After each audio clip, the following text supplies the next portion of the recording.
Така, паролата е написана, както споменах в предишното видео. Избираме държавата и влизаме. Избираме обекта, във вашия случай ще бъде само един обект. Аз тук избирам този, с който ще тестваме. И така, директно ни изпраща в основното меню. Както забелязвате, интерфейсът е вече на български, но в случай, че при вас е на английски, натискаме в горния десен ъгъл на профила. Избор на език или Choose Language, ако е на английски, избираме български и продължаваме работа. Връщаме се назад.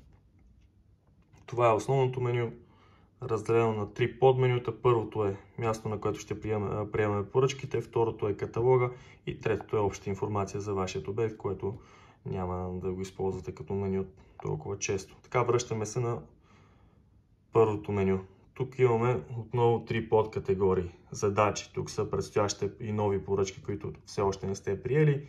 В процес на изпълнение са тези, които вече сте приели и обработвате. Когато натиснем тук, виждаме ето една поръчка, която бях тествал още вчера и не съм завършил.